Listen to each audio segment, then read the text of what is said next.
आपण पाहत आहात लाईव्ह एस न्यूज। नमस्कार, लाईव्ह एस न्यूज वर आपलं स्वागत आहे। सावंतवाडी शहराचा विकास हा आमचा एकच ध्यास असे उद्गार माजी नगराध्यक्ष बबन सावगावकर यांनी आज सावंतवाडी येथे पत्रकार परिषद घेत असताना ते बोलत होते।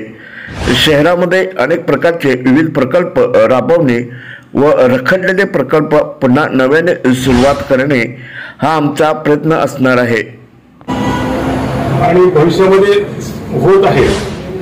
तर underground drainage, centralise underground drainage system ही सावंतवाडीमध्ये पहिल्या ठरावामध्ये घेऊन हा प्रोजेक्ट सुरू करण्यात येणार आहे।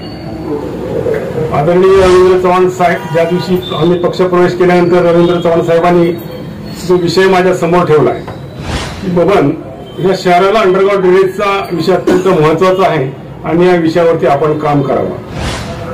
आणि हा जो प्रोजेक्ट सेंट्रलाइज अंडरग्राउंड ड्रेनेजचा प्रोजेक्ट केल्यानंतर शहरातील खराब होत असलेल्या सुमारे 80% ज्या विहिरी आहेत त्या शहरी भागातील खराब होत चालले आहेत आणि हा एक सुंदर असा प्रोजेक्ट भारतीय जनता पक्षाच्या वतीनं या ठिकाणी शहरांसाठी देण्यात आहे। दुसरा एक मेजर प्रोजेक्ट जे शिरशिंगे धरण आहे ते गेल्या 20 वर्षांमध्ये मंजुरी असूनही होऊ शकलं नाही।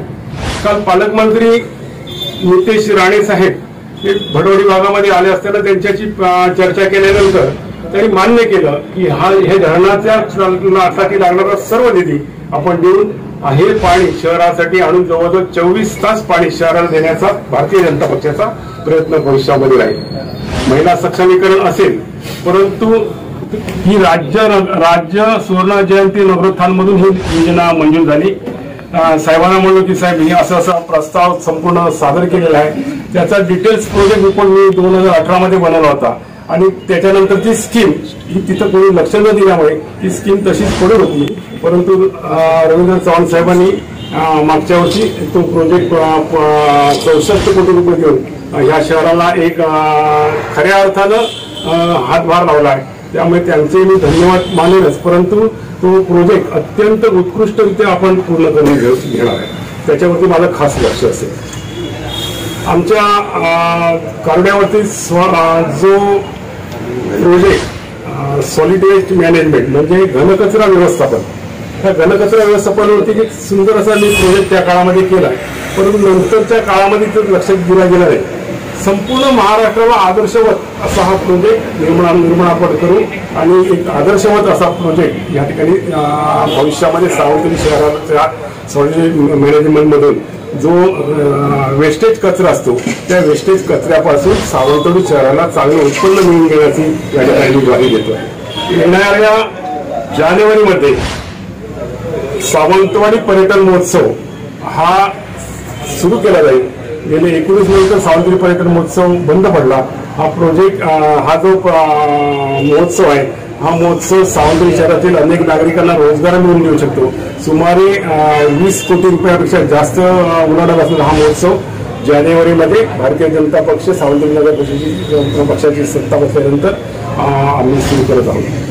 रिंग रोडचा प्रोजेक्ट पण आम्ही या ठिकाणी घेऊ। रिंग रोड जो आहे तो रिंग रोडचा पण प्रस्ताव मुख्यमंत्र्यांना सादर करू आणि रिंग रोडमध्ये सावंतवाडीची भविष्यातील विकासात्मक सावंतवाडी आपल्याला या ठिकाणी दिसेल लढवायची आहे आणि चांगले प्रोजेक्ट आपण या ठिकाणी सादर करू। भविष्यात सावंतवाडी शहराचा विकास हा एक वेगळ्या धर्तीवरती घेऊन जाणारा तुम्हाला दिसेल, कारण ज्या पद्धतीनं जे आमचा जो अजेंडा आहे भारतीय जनता पक्षाच्या वतीने आम्ही सादर केला आहे एक विकासात्मक मुद्दे घेऊन आपण तो करतो आहोत आणि खरोखरच मुद्दाम ह्या अजेंड्यावरती म्हणजे जे आमचे वचननामा आहे वचननामा प्रत्येकाने वाचून बघा। वचननाम्यामध्ये जे गोष्टी नमूद केल्यात मी विकासात्मक कामं दिलेली आहेत ती अत्यंत शहर विकासाच्या दृष्टीने एक अभ्यासपूर्ण केलेला हा वचननामा आहे असं मी मानतो आणि तो पुढच्या 5 वर्षामध्ये पूर्ण करून घेण्याची जबाबदारी ही माझी आणि नगराध्यक्ष शरददादाजी भोसले आणि आमची सर्व टीम ची राहील